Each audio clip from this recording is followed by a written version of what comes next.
Damodar Das Modi, Prime Minister of India. Your Excellency, you have the floor.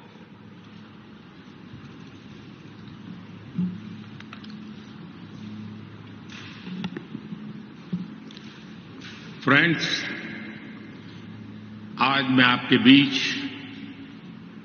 उस भूमि का प्रतिनिधित्व कर रहा हूं जिस भूमि ने हजारों वर्ष पहले ये मंत्र दिया था, समगच्छध्वम् समध्वत्वम् संवो मानसी जानताम्।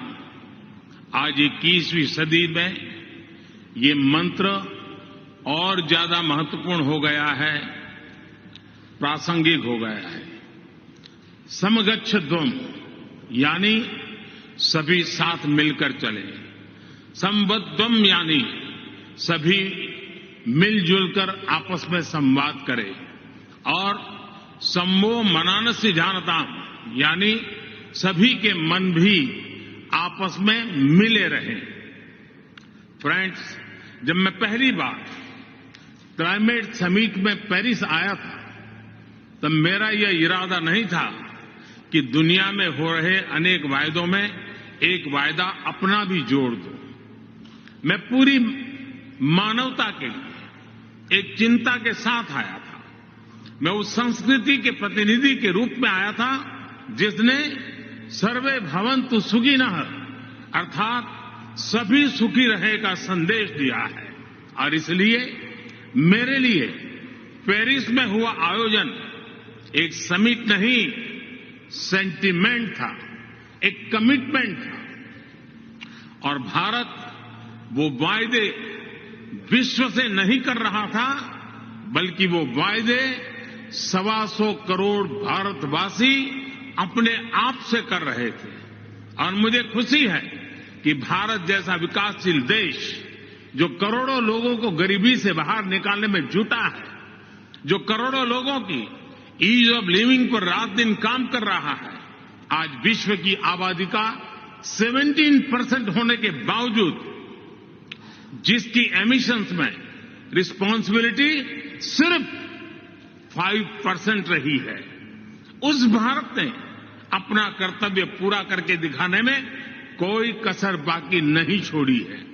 आज पूरा विश्व मानता है कि भारत एकमात्र बड़ी अर्थव्यवस्था है जिसने पेरिस कमिटमेंट पर लेटर एंड स्पिरिट में डिलीवर किया है।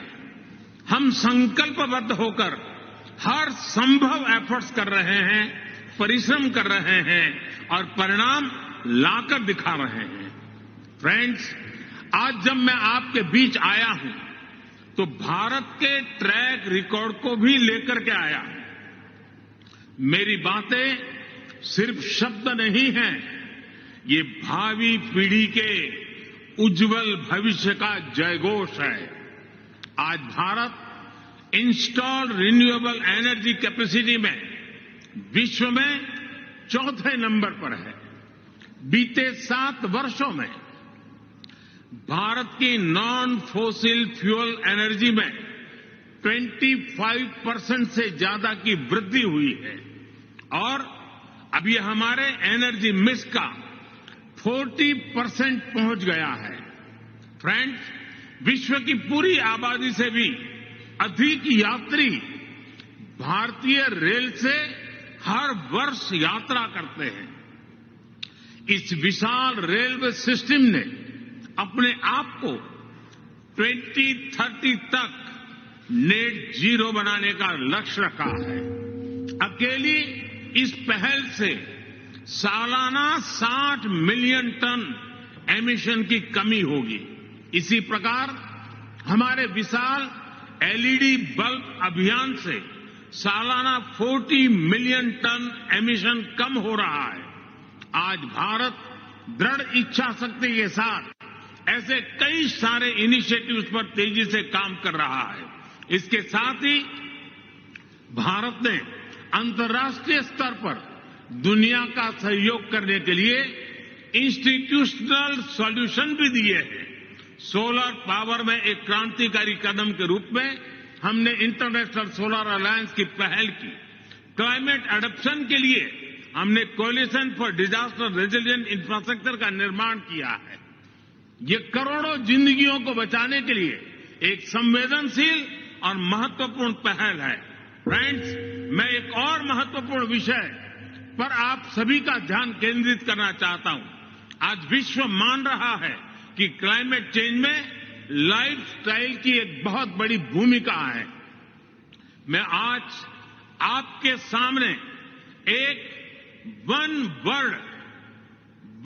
वर्ल्ड मूवमेंट का प्रस्ताव रखता हूं।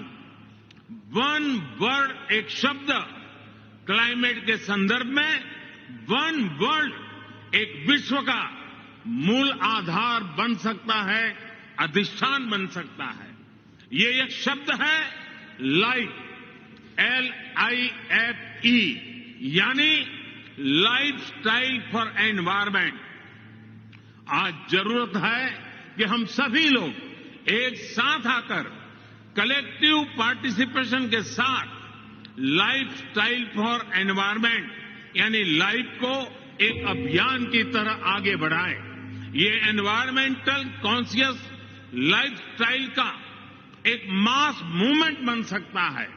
आज आवश्यकता है माइंडलेस और डिस्ट्रक्टिव कंजम्पशन के बजाय माइंडफुल और डेलिबरेट यूटिलाइजेशन की।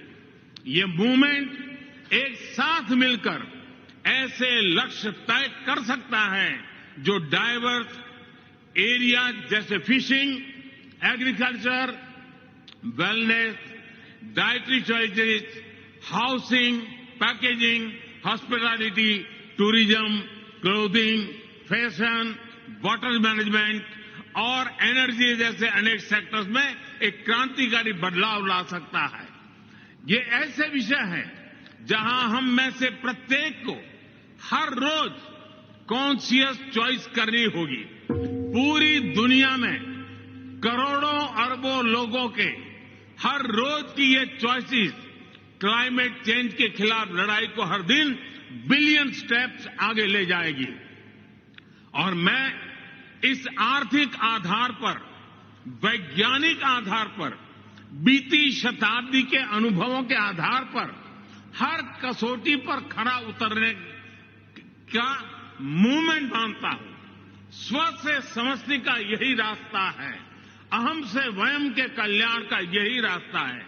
फ्रेंड्स, क्लाइमेट चेंज पर इस वैश्विक मंथन के बीच मैं भारत की ओर से इस चुनौती से निपटने के लिए 5 अमृत तत्व रखना चाहता हूं, पंचामृत की सौगात देना चाहता हूं। पहला, भारत 2030 तक अपनी नॉन फोसिल एनर्जी कैपेसिटी को 500 गीगावाट तक पहुंचाएगा। दूसरा, भारत 2030 तक अपनी 50% एनर्जी रिक्वायरमेंट्स रिन्यूएबल एनर्जी से पूरी करेगा। तीसरा, भारत अब से लेकर 2030 तक के कुल प्रोजेक्टेड कार्बन एमिशन में 1 बिलियन टन की कमी करेगा। चौथा, 2030 तक भारत अपनी अर्थव्यवस्था की कार्बन इंटेंसिटी को 45% से भी कम करेगा। और पांचवा, वर्ष 2070 तक भारत नेट जीरो का लक्ष्य हासिल करेगा। ये पंचामृत क्लाइमेट एक्शन में भारत का एक अभूतपूर्व योगदान होंगे। फ्रेंड्स, ये सच्चाई हम सभी जानते हैं कि क्लाइमेट फाइनेंस को लेकर आज तक किए गए वायदे खोखले ही साबित हुए हैं। जब हम सभी क्लाइमेट एक्शन पर अपने एम्बिशन बढ़ा रहे हैं, तब क्लाइमेट फाइनेंस पर विश्व के एम्बिशन वही नहीं रह सकते जो पेरिस एग्रीमेंट के समय थे। आज जब भारत ने एक नए कमिटमेंट और एक नई ऊर्जा के साथ आगे बढ़ने का संकल्प लिया है, तो ऐसे समय में क्लाइमेट फाइनेंस और लो कॉस्ट क्लाइमेट टेक्नोलॉजीज का ट्रांसफर और महत्वपूर्ण हो जाता है।